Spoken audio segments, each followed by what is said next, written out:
19வது அரசியலமைப்பு திருத்தம் மற்றும் தேர்தல் முறை ஆகியன ஒரே தடவையில் சமர்ப்பிக்கப்படும் பட்சத்தில் அதற்கு இணக்கம் தெரிவிப்பதற்கு ஸ்ரீலங்கா சுதந்திர கட்சியின் பாராளுமன்ற குழு தீர்மானித்துள்ளது.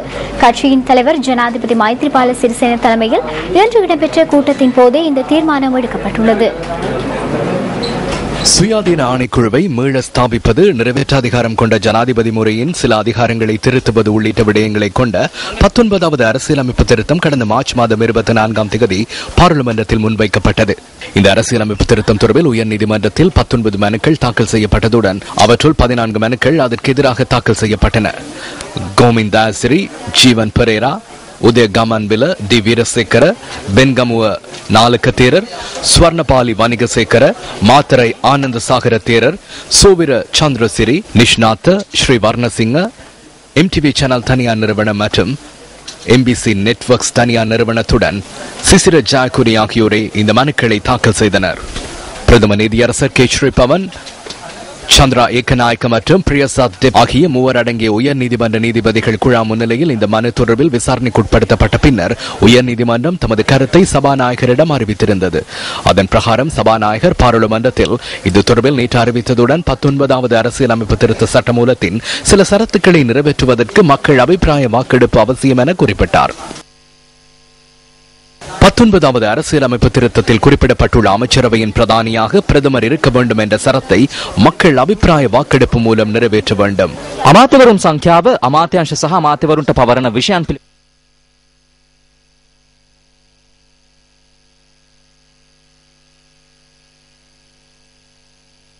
மற்றும் அமைச்சர்களுக்கு வழங்கப்படும் விடயங்கள் தொடர்பில் தீர்மானிப்பதற்கு பிரதமருக்கு அதிகாரங்களை வழங்குவது தொடர்பில் மக்கள் அபிப்பிராயம் வாக்கெடுப்பு அவசியம் என உயர்நீதிமன்றம் அறிவித்துள்ளது. அமைச்சரவையின் விடயங்கள், பொறுப்புகள் மற்றும் எண்ணிக்கையை மாற்றுவதற்கு பிரதமருக்கு எந்த ஒரு சந்தர்ப்பத்திலும் ஜனாதிபதிக்கு பரிந்துரை செய்ய முடியும் என்ற சரத்தை மக்கள் அபிப்பிராய வாக்கெடுப்பின் மூலம் நிறைவேற்ற வேண்டும் என உயர்நீதிமன்றம் அறிவித்துள்ளது. அமைச்சர்களிடம் ஒப்படைக்கப்படும் அமைச்சுக்கள் பிரதமரினூடாக உறுதி செய்யப்பட வேண்டும் என கூறப்படும் சரத்தும் மக்கள் அபிப்பிராய வாக்கெடுப்பினூடாக நிறைவேற்றப்பட வேண்டும். அவ்வாறான ஒப்படைப்புகள் எந்த ஒரு சந்தர்ப்பத்திலும் மாற்றம் செய்யப்படலாம் என்ற சரத்து மக்கள் அபிப்பிராய வாக்கெடுப்பு ஊடாக நிறைவேற்ற வேண்டும் என்று உயர்நீதிமன்றம் அறிவித்துள்ளது. அமைச்சரவை அந்தஸ்து இல்லாத அமைச்சர் ஒருவரின் அமைச்சு பதவியை பிரதமரின் வேண்டுகோளுக்கு அமைய வர்த்தமானி அறிவித்தலூடாக அமைச்சரவை அந்தஸ்துள்ள அமைச்சருக்கு வழங்க முடியும் என்ற சரத்து மக்கள் அபிப்பிராய வாக்கெடுப்பு ஊடாக நிறைவேற்றப்பட வேண்டும் என குறிப்பிடப்பட்டுள்ளது. அத்துடன் ஊடகம் தொடர்பில் உள்ளடக்கப்பட்டுள்ள சில சரத்துக்களுக்கு மக்கள் அபிப்பிராய வாக்கெடுப்பு அவசியம் என உயர்நீதிமன்றம் அறிவித்துள்ளது. தேர்தலின் போது தனியார் ஊடகங்களும் உள்ளடங்கும் வகையில் உரிய அதிகாரி ஒருவரை நியமிப்பது மற்றும் தேர்தலின் போது ஆதரவு தெரிவிக்கும் கட்சி தொடர்பில் ஊடக நிறுவனங்கள் அறிவிக்க வேண்டும் என்ற சரத்தும் அவற்றுள் உள்ளடங்குகின்றது. உயர் நீதிமன்றத்தில் மனு தாக்கல் செய்யப்பட்ட பின்னர் இந்த சட்ட மூலம் தொடர்பான சில திருத்தங்களை அரசாங்கம் மீண்டும் முன்வைத்துள்ளது. முதல் சட்டமூலத்தில் காணப்பட்ட வர்த்தமானியில் நீக்கப்பட்ட ஜனாதிபதி மற்றும் பிரதமரின் ஆலோசனைக்கு அமைய செயற்பட வேண்டிய முக்கிய விடயங்கள் பின்னர் 11 பக்கங்கள் அடங்கிய மற்றொரு புதிய சட்டமூலமாக சட்டமூலத்துக்கு மேல் சட்டமூலம் சமர்ப்பிக்கின்றார்கள். இது சரியாக முன்னெடுக்கப்படவில்லை என்பது தெளிவாகின்றது. இந்த விடயம் தொடர்பில் அரசாங்கமும் பிரதமரும் மிகவும் வித்தியாசமானதொரு போக்கை கடைபிடிக்கின்றமை தெரிகின்றது. இது தொடர்பில் பாராளுமன்றம் அதிக அவதானத்துடன் செயற்பட வேண்டும். கடந்த 13ஆம் தேதி பிரதமரினால் வேறு ஒரு அரசியலமைப்பு திருத்தம் அமைச்சரவையில் முன்வைக்கப்பட்டது. கடந்த 13ஆம் தேதி முன்வைக்கப்பட்ட அரசியலமைப்பின் பிரகாரம் ஜனாதிபதி பேரளவிலான ஜனாதிபதியாக காணப்பட்டார். அரசு தலைவராக, பாராளுமன்ற தலைவராக, முப்படைகளின் தலைவராக ஜனாதிபதி பெயரிட்டு அமைச்சரவையின் பிரதானியாகவும் அமைச்சரவையை நிர்வகிக்கும் நபராக பிரதமர் நியமிக்கப்பட்டுள்ளார். அரசாங்கத்தின் தலைவராக ஜனாதிபதியை பெயரிட்ட போதிலும் அந்த திருத்தத்தில் ஏனைய பகுதிகளில் உள்ள பிரதமர் அமைச்சரவையின் பிரதானி என்ற விடயம் நீக்கப்படவில்லை. அதன் காரணமாகவே இந்த வர்த்தமானி அறிவித்த தொடர்பான முறைப்பாடு ஆரம்பித்தது.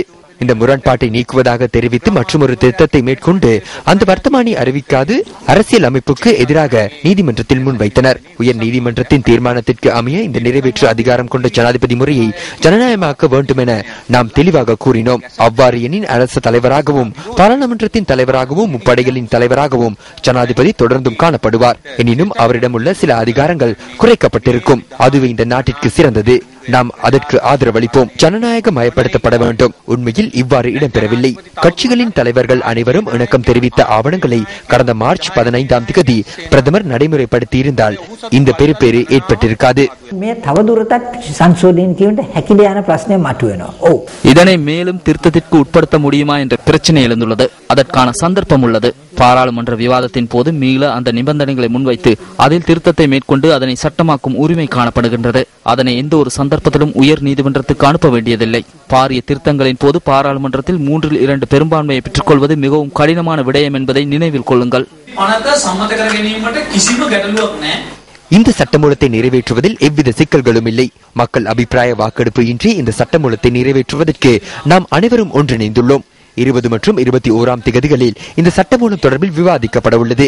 இந்த காலப்பகுதியில் இந்த சட்டமூலத்தை சாதகமான வகையில் மேம்படுத்துவதற்கான மேலும் சில திருத்தங்கள் 3/2 எல்லைக்குள் நிறைவேற்றும் வகையில் முன்வைப்பதற்கு நாம் எண்ணியுள்ளோம். அத்துடன் விரைவில் விருப்பு வாக்கு முறையை ரத்து செய்வதற்கான சரத்துக்களை அரசியலமைப்பில் முன்வைப்பதற்கு நாம் துரிதமாக செயற்பட்டு வருகின்றோம். 20 தொடக்கம் 22ஆம் தேதிக்குள் அதனை நிறைவேற்றுவதே எமது நோக்கமாகும். அடுத்த தேர்தலுக்கு முன்னர் தேர்தலில் திருத்தத்தை மேற்கொள்வதற்கு ஜனாதிபதி இணக்கம் தெரிவித்துள்ளாரா? அனைவருக்கும் ஏதேனும் கிடைக்கும் என்ற எண்ணத்திலேயே ஜனாதிபதியும் காணப்படுகின்றார். அவருக்கு அனைவரும் உதவி செய்தார்கள். 19வது அரசியலமைப்பு திருத்தத்தில் சிறந்த விடயங்களை முன்னோக்கி கொண்டு செல்வோம் என ஜனாதிபதி நேரடியாக கூறினார். இதனை தேர்தல் முறையை மாற்றும் சட்டமூலத்துடனேயே முன்னெடுக்க வேண்டும் என ஸ்ரீலங்கா சுதந்திர கட்சி, பொது முன்னணி ஆகியன எம் அனைவரதும் நிலைப்பாடாக உள்ளது. ஜனாதிபதி இதனை உங்களுக்கு எங்கே கூறினார்? பாராளுமன்றத்தில் எமது கட்சியின் கூட்டம் ஒன்று இருந்தது. அதில் இது தொடர்பில் கூறினார்.